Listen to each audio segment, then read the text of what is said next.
Hey y'all, how y'all doing? So today we're going to be talking about hashtag love thyself. There's so many things in this book that I wanted to share with people and I wanted people to get, right? So I figured it'd be fun to kind of take some of the lessons that I learned and pull them out and talk to you guys about them. So in the form of a story. In the book, I talk about how insecure I was, and it was so bad to the point where self-esteem was not a thing for me. Like, it was non-existent. So my lack of self-esteem had me thinking that I had no value beyond doing things for people. And it was really hard as a young person. But writing this book, in learning, I just remember thinking, it talks about early in the book about my early education. And you're in school and there's like, everybody kind of has the cliques that they hang out with, and you got your friends and people you like that you're with, and they have the things that they relate with. And I just remember being like that kid who was like, I don't fit with them. I don't fit with them. And I went to church school.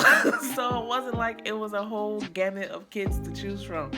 But I wasn't like the type of kid who just fit into one group. I was taller than every other girl, bigger than every other girl. I was like a nerd at heart, and I really didn't hang out with them a whole lot outside of school, or really at all, for that matter. Just the way that my childhood was set up, it wasn't possible sometimes. But I just remember like, okay, well, at least I had my education.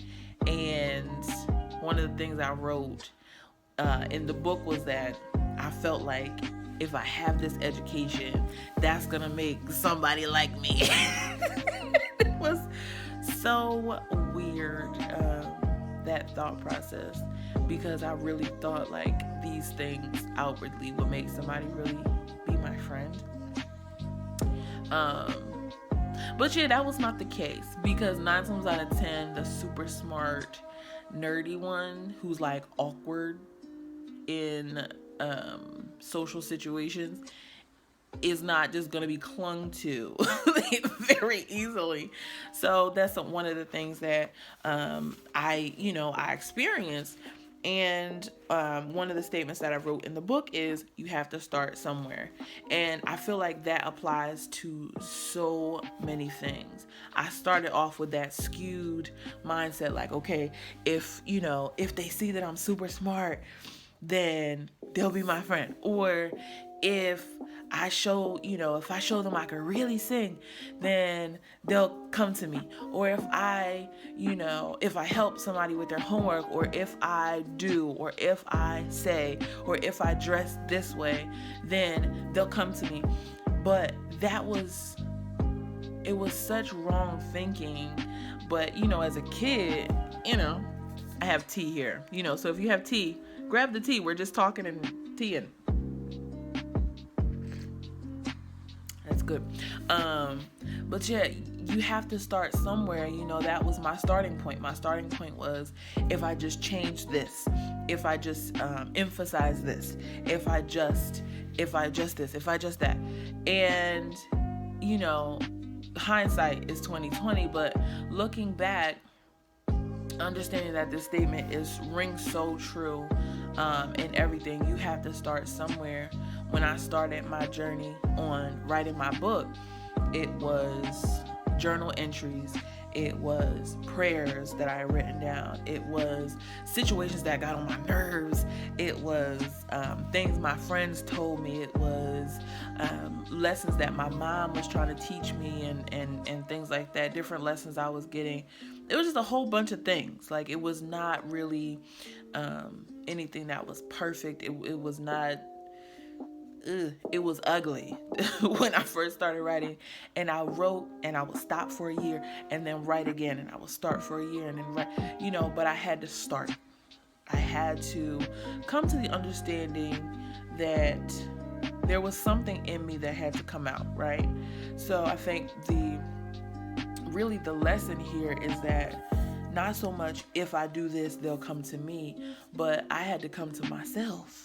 Like, I had to be brought to the realization of who God created me to be. So you have to start somewhere. So I want to use that lesson, a childhood lesson, but something that really fits as an adult as well. We have to start somewhere. You're not going to get to your destiny or get to your goal from the finish line. You got to start at the start line. And there's going to be so many people who are next to you at the beginning. You're going to have people who pass by you and you feel like they're doing so much better than you. You're not accomplishing what you need to accomplish by the deadline, or you're not growing as fast as your business is not growing as fast as this other business, and they just started, but you've been doing this for years and whatever. You have to start somewhere, and your journey is not going to be the same thing as someone else. You can literally be an identical twin whose DNA and genes are almost 100% identical to one another, look the same, wear the same things, start the same business, go to the same schools, get the same exact grades, and your businesses or anything that you venture to do can be extremely different. But you got to start in order to get somewhere. That's one of the biggest things. Even starting this brand, I didn't even know how to start a brand.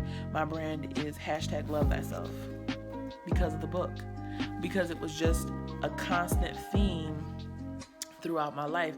It's #Love Thyself, the movement, and the movement is to spread love God, love yourself, love other people, right? So I had to start there, but that didn't mean much to people, in the beginning. It didn't mean much to me, except for the fact that I knew what the Word of God said. I knew when I read Mark and Matthew, Mark 12:28-34, I knew that it said, love God and your neighbor as yourself, right? So I've read that several times, but to apply it to something like self-esteem, and to apply it to things like going after your dreams, and apply it to what you do for work and your passions, that didn't come across my mind at all.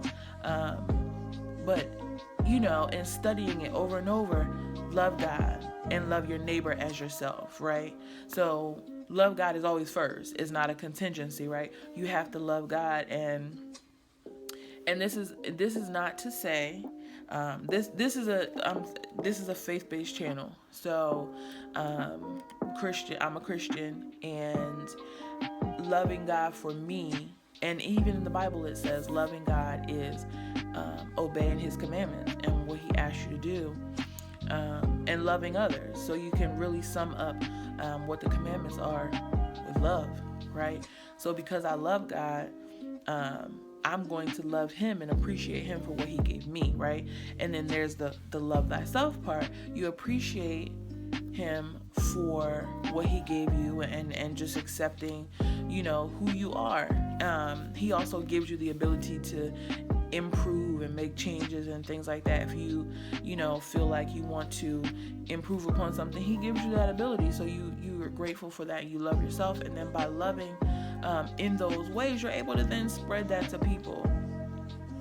But again, the lesson is you have to start somewhere. You have to start somewhere. And what better place than to start by being grateful to God for what you do have. Being grateful for the place that He allowed you to be. Being grateful that you don't fit in, right? I was telling one of my spiritual daughters, stars don't shine because they blend in. Stars stick out, right?